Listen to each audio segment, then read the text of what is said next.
like to introduce our speaker, Reverend John Sullivan. John? Thank you, Robert. Good morning. Good morning. This particular day, I've come up with a topic I've kicked around for probably 2-3 years. And the question we have is, religion is always dogmatic, no matter what. Can we change? Can religion and science blend together and make it a little better for everyone? Or must we always stay like some of the, I remember some Christian gentleman I listened to on the internet, man has only been here for 5,000 years, and yet science has proven that's a lie. Man has been here much longer than that, and probably more so than we've ever thought. In 1999, and I must make a disclaimer before I start, National Spiritual Association of Churches does not enhance reincarnation. So it's just like a dogma section, and let's not really worry about getting into it because we're going to rest on our laurels. I don't think so, because everything starts to change. And I want to start out and read you something that's an epitaph on the tombstone of the body of Benjamin Franklin printer, like the cover of an old book, its contents worn out, and stripped of its lettering and gilding, lies here for worms. But the work shall not be lost, for it will, as he believed, appear once more in a new and more elegant edition, revised and corrected by the author. This is Franklin in a time where religion was very dogmatic, more so than it is today. And yet he had some other thoughts. And there are people who have come across a critical history of doctrine of future life by a Unitarian congregation clergyman, the Reverend W.R. Alger. Now, where did he come up on it? He's part of Orthodox religion, is he not? And it's amazing, too. If you go into biblical passages, you will find many, many references of reincarnation. And it's interesting, if anyone assents the fabulous pre-existence of the soul and shall assent the monstrous restoration which it follows, let him be loathed or hated. And then you got the other side of the parable that says, Jesus came up and said very simply, when Matthew, why did the teachers of the law say Elias must come first? Jesus replied, to be sure, Elias came and restored all things. But tell you, Elias already come, and they did not recognize him, but have done to him everything they wished.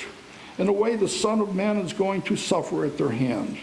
Then the disciples understood that he was talking about John the Baptist. Interesting, isn't it, when you think about it for a moment? Because even in the Kabbalah, the Book of Splendor, the parables, the parallels are phenomenal. And yet we sit back and say to ourselves, oh, there's no such thing. I'll tell you what that gives you. It gives you the fact that I'm going to spirit and it's going to be just ducky over there. And I don't have to deal with anything ever again. Well, I got a feeling, it's just my feeling. And having talked to those from the other side of life, both through mental mediumship and through physical mediumship, that's not the case. As one of Bill's guides, who was the trumpet medium I used to see, said one day, I said, have you been here before? He said, they tell me I'm not, but I've been there. So, what do we remember? What is important for us to take with us? We take no body, we take no material goods, we take the soul's expression, just the soul's expression of everything we've learned and done. Good and bad, by the way, keep that in mind, good and bad. And sometimes we have to balance this while we're here to eliminate being through this over there or over here. The search for Bridie Murphy was in 1952, the book. And it's interesting, Mr. Bernstein, a heavy equipment salesman, now, he was not a clergyman. He had very little to do with this. He did some hypnosis sessions with this girl, Bridie Murphy. And it's done so independently that Mr. Bernstein in Ireland went to validate the existence of the prior life of Ruth Simmons as Bridie Murphy. So he went to Ireland. Wow. Would you go to Ireland right now for anybody? You didn't have to? Now we're going for fun, aren't we? Edgar Cayce has a book on reincarnation. Many Lies by Gina Suramania. The Search for the Girl with the Blue Eyes by Jess Stern. And that's a very interesting book because it brings you into some knowledge about how we investigate. And that's the topic. How do we investigate something? Especially if we are against it. Do we investigate it with an open mind? Do we investigate it just because I'm going to prove it wrong? And yet, that's part of our science. It says we're a religion, science, and philosophy. Where is the science? Where do we keep up with this day after day? There's so many books. Helen Wambacher used to do a lot of sessions, and she had a doctorate in psychology. And she would bring people in the past lives, and they would go into various sessions. Now, you know, it's an interesting situation. I don't ever remember going into a past life and being anything but just a person. The first one I remember, and it was a gentleman who was the Unitarian minister. He and we, and when we were in Brockton, became very close. We'd go down and teach them how to do healing. And he came up and did a few classes. And this one night, and remember, you got to remember back, I didn't believe it, period. That was it. So one night he came up, he set a candle in the middle of the table. We had about 22, 23 people in the class. And we started to go into a meditation. I have my coffee there, and I said, this is great. I don't have to teach a class tonight. It'll be great. Well, the next thing I remember, the lights were on.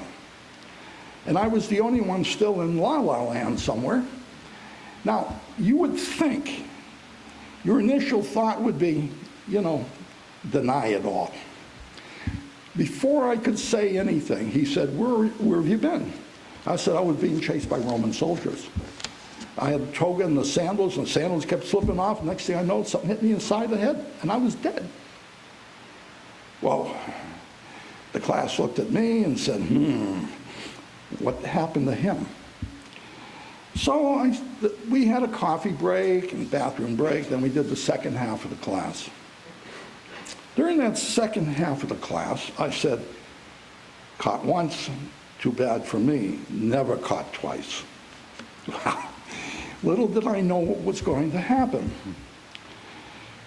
When we went into the second one, I'm bound and determined, I'm not going to do this. I don't care what anybody says. Lights are back on again. I'm still in La La Land.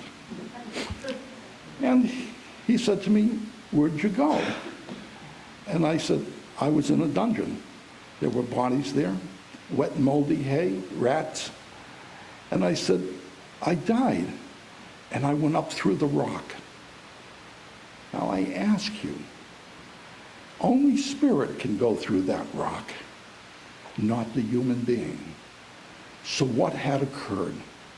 What did I have to experience to start to accept this as part of the reality? We can go into so many different authors, but one of the ones you've probably been noted for was Many Lives, Many Mansions by Brian L. Weiss, MD. Now, I didn't get to meet Brian, but I did meet someone he trained. And when I did meet that lady, there were two things that were obvious. One, she was trying to direct somewhere I was going. It made me very irritated. And finally, she, do you anything about your parents? anything about your siblings? I said, listen, if you're going to put me into something, let's forget the family. They're just people along the way. And then I started having experiences like I've never seen or ever felt before in my life. I had 3 different experiences that I thought were different. Now, I've had this saying for years. In fact, I used to have it on my cell phone till my wife made me take it off. And I was so many dumb people. And I felt that we are dumb sometimes because we're not paying attention to things around us. Well, one of these experiences, I hate sand. I hate sand in my shoes. Okay? I'm not a beach guy. I'll go down with metal detector after everybody's gone, but I'm not a beach guy. I'm walking in sand. It's hot. I don't like it hot. So I'm saying, I looked around, and I'm watching people, and people are following me. And there were other groups following somebody all along. And she said, where were you? I said, I'm in Egypt. She said, what do you see? I said, I see pyramids and I see all these people running to get out. And we followed, I don't know how many days, I haven't got a clue. But all of a sudden I'm looking ahead and there's a lot of mud, thatched houses, etc. And the people are running crazy. And my thought was, so many dumb people. Now, was it because they were running away from something and they didn't know if they were running to something better? I don't know. I have no clue. But, you know, as a stocky guy, bald, now if I was going to recreate myself, I'm with tall, thin, dark hair, nice wavy hair, okay? And yet, I find myself as a farmer in Gaul, which is now France. I hate farming. And I find myself there, and lo and behold, I had a daughter and a wife. I could describe the cottage to a T, whitewashed exterior, thatched roof. Somewhere along the line, the daughter passed away and the wife, and I went around the country teaching. Why me? That's my question always. Why me? And yet some voice says, why not? And sometimes we have to look at that and say to ourselves, why not? Brian Weiss's book is superb in a sense. It's an up-to-date. And up-to-date means that it wasn't written in the 1800s, and it's available in your library. Very good one. Children with Past Lives, Carol Bowman. She was absolutely interesting because it was her son who was the one that they worked on. She had a friend who was a hypnotherapist and came to the house one day, and her son, I don't know whether he was 4 years old or how old he was at the time, but he had eczema on one of his wrists that couldn't go away. He brought in all kinds of doctors, etc. And so he says, you think we ought to do a little hypnosis session on him? And they did. He went into a past life as a black man. And he'd raised, during the Civil War, had raised his hand and was shot through the wrist with a bullet.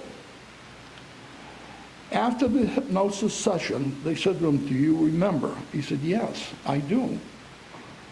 And the eczema went away. Now, you know, is this a miracle? There are no miracles. There's natural law working under the best way it can, with you, the individual, partaking in it. One of the gentlemen, well, before I get into him, Yolander Haroldson was a person I emailed. I never got to talk to. And she was in Africa at the time, doing investigations on past lives, children. Now, you know and I know, if you were a young kid and you kept saying, oh, I was this and that and everything else, most of the time the parents would say, it's imagination, put it away. But is it? That's the question. But I did get to speak with a gentleman by the name of by the name of Ian Stevenson. Department of Psychiatric Medicine, University of Virginia, School of Medicine, Charlottesville. So no, he was no dummy.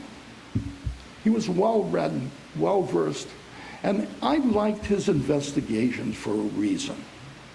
He never drew a conclusion. He gave you the facts, and it's up to you to make your own conclusion of what happened. He wrote many books, birthmarks and birth defects corresponding to the wounds on the deceased person.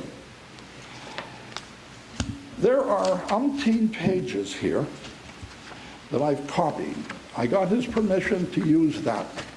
And the only one that they made me pay for was the one that went into the Medical Journal of Mental and Nervous Disorder. Now, this guy writes for them. Now, consider for a moment, the medical field is iffy about so many things, and yet they had him do the article because they found there is a difference here, that something from the past can bring it into the future. In other words, we don't let go of something, okay? When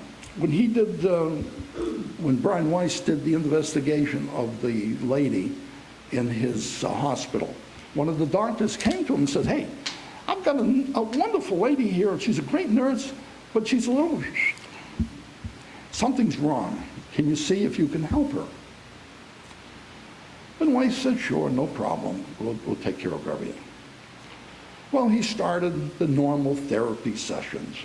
Nothing happened. And then one day, in a fit of just upset that he was not getting anywhere, said, go back further. And she did, to another lifetime. And as she went through that, we found some of the things that she had a fear of. Water. She wouldn't take a shower with the water coming over her head because she had been swamped in a typhoon in some island and had her baby clutched in her arm. But when she was through with this particular session, the interesting feature is a voice changed, and it was a male's voice. And it said to him, I have your father here, and gave him his Jewish nickname. He said, your son, who lasted only a few days, is also with us, because he had a chicken heart. The heart was backwards. No one knew this but Weiss and his wife. So, I mean, you have to ask yourself, are we missing the boat, not touching things that are really very valid? Northern India is one area that's very, very up with this. They don't deny it like we do. They allow it to flow. One article in particular that he did an investigation on, there was a gentleman and his wife had a son. And the son kept chastising him for being in the wrong caste. If you know anything about the Indians, they're in various castes. And the father couldn't understand this. He said, where are we supposed to be? So one thing led to another. He contacted somebody who contacted Ian Stevenson. Stevenson went over to visit. Interesting, the kid took him to a house that he had lived in, introduced him to his parents, his siblings, went into the back room, dug in the dirt floor, and took his toys up.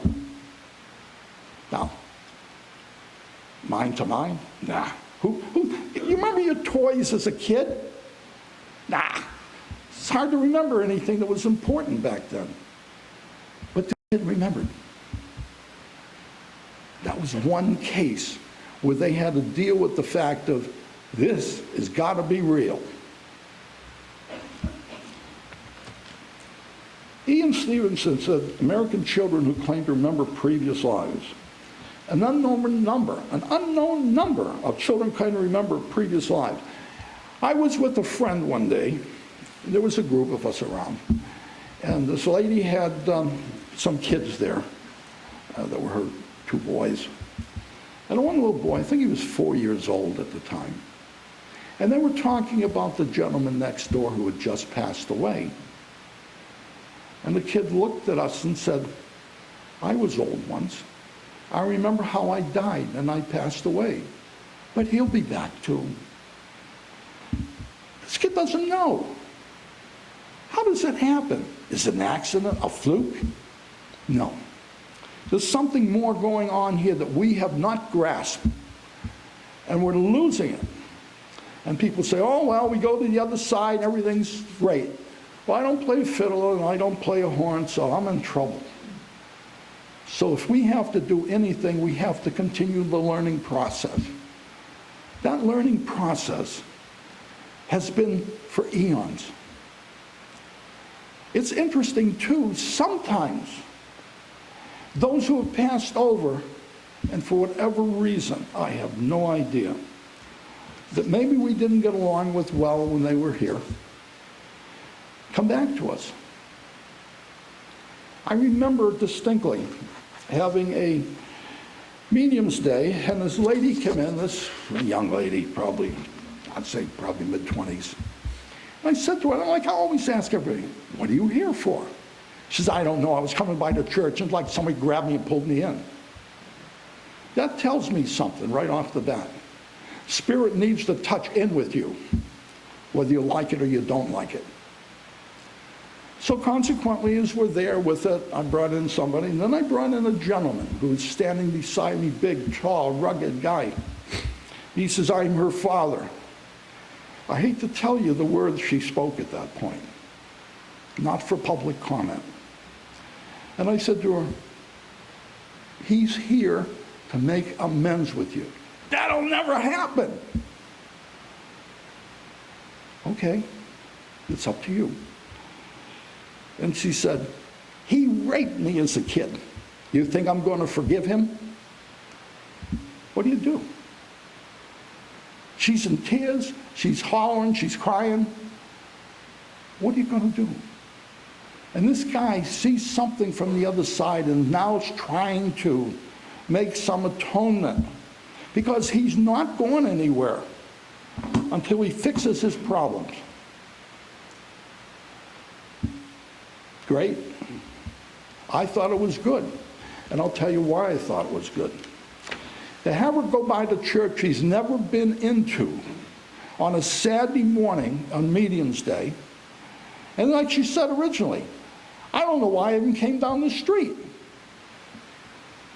Tells me something. Somebody there needed something for her. And then I found out. And she says to me, you tell her I was there when she cut herself. And she showed me her wrists. So you know what brought him in. You know why he had to come back. And will he be back again? I'm sure, at some point. Maybe to make amends, maybe to whatever, you know. The question is very simple. We can believe anything we want to believe as individuals. I mean, most of us grew up in some other type of religious belief. And, you know, it's great. Jesus is going to save me. And we're all great. I can do what I want today and say I'm sorry tomorrow, and we're gone. We'll be up there playing a flute, playing a fiddle, something. Now, I ask you something very seriously. How long could you sit there and do something like that before you get annoyed? I have a railroad set up. I can play with the trains for a couple hours. But that's it. Unless I'm building something, making something, yeah, okay, we're done. We go to the other side so we can learn and grow. If any of you were here when I played the excerpt from Terry Smith, direct voice, he was the one that went down on the HMS Hood, sunk by the German Bismarck.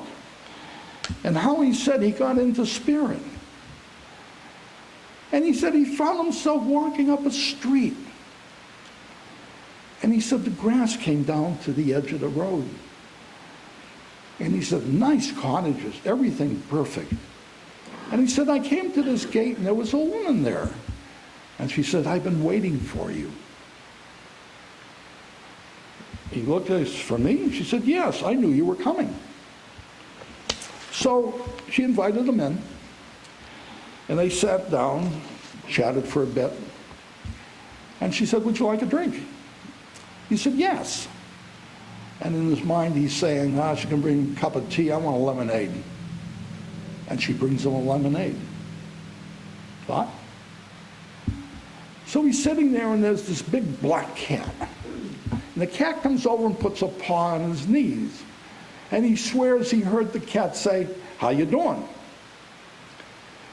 And he's befuddled with this, and she said, you heard him too then, didn't you? Well, the cats don't talk. He said, well, I thought he said, how do you do? And she said, he did talk. And there's communication between the animals and people. It's thought. The thought process is what does it. So he goes up the street with her to some other visits, and the cat comes along just like a dog, following right along, going up the street. And she told him, all the animals speak here. It's you people haven't realized that you can talk to the animals. Have you tried this? Have you ever tried this? It's something that's interesting. Keep your mouth shut when you do. All from your brain, from your mind. Send the thoughts out to them. I thought it was a lot of baloney until my friend Jerry, whom I knew, I used to make the tax sleeves for the man. And Jerry had a dog by the name of King, who was a very vicious German shepherd. And I said to Jerry one day, do you suppose I could sit here and have King come over and put his head on my lap? It's never going to happen. Okay. So he sat us about 10 feet apart. Now, mind you, you've got a dog that's so you're not about to entice something you don't need. I never said one word. I kept looking at the dog, saying, King, what a nice boy. What a nice boy, King. You look great. Just talking to my thoughts. Within 5 minutes, the dog was over, his head in my lap, and I'm petting him. And Jerry walked in and went ballistic. Because this is not supposed to happen, remember? But it did happen. And that was my first encounter with this. I figured, hey, what do I got to lose? My arm, my leg? But it worked, and that's what's important. You know, one thing I liked about Ian Stevenson, he's got a lot of work in the Journal of Scientific Exploration, which I found, it's a book out of California. Some real good material in it. Phobias in children who claim to remember past lives. Birthmarks and birth defects corresponding to wounds on a deceased person. One of the kids he investigated, again, was in India. And the boy was he had birthmarks on him that nobody could understand why. Because it wasn't something that was, you know, it was like something got stuck into him. And mother didn't know. They had a good pregnancy. There was no problem. So Stevens went to investigate. As they were walking through the marketplace, the boy ducked behind the people and shivered. And they looked at him, what's the problem? And he points to a man. He said, he killed me. And after some investigation, they found out this man was arrested initially, but got off for lack of evidence. to know where we've been, what's in our heads, what's in our minds. What are we doing here? I ask that question a lot. What am I doing here? But we're doing a spiritual journey of some sort. I don't know what kind it is. I have my thoughts, and they change just like the clock. But we need to harness whatever it is we have in us, with us, and take it one step further. As I talked to Cedric today, and he says, school's over, yeah, and he's so happy. And I said, well, maybe you're learning more than the kids. Think about that for a minute. You may be learning more than the kids. And we have encounters with people, and we learn from them. We understand them better as we see ourselves a little clearer. We're never going to be perfect. We're working at it, maybe, some of us, hopefully all of us. But we need to take the time to find out truly who we are. Thank you.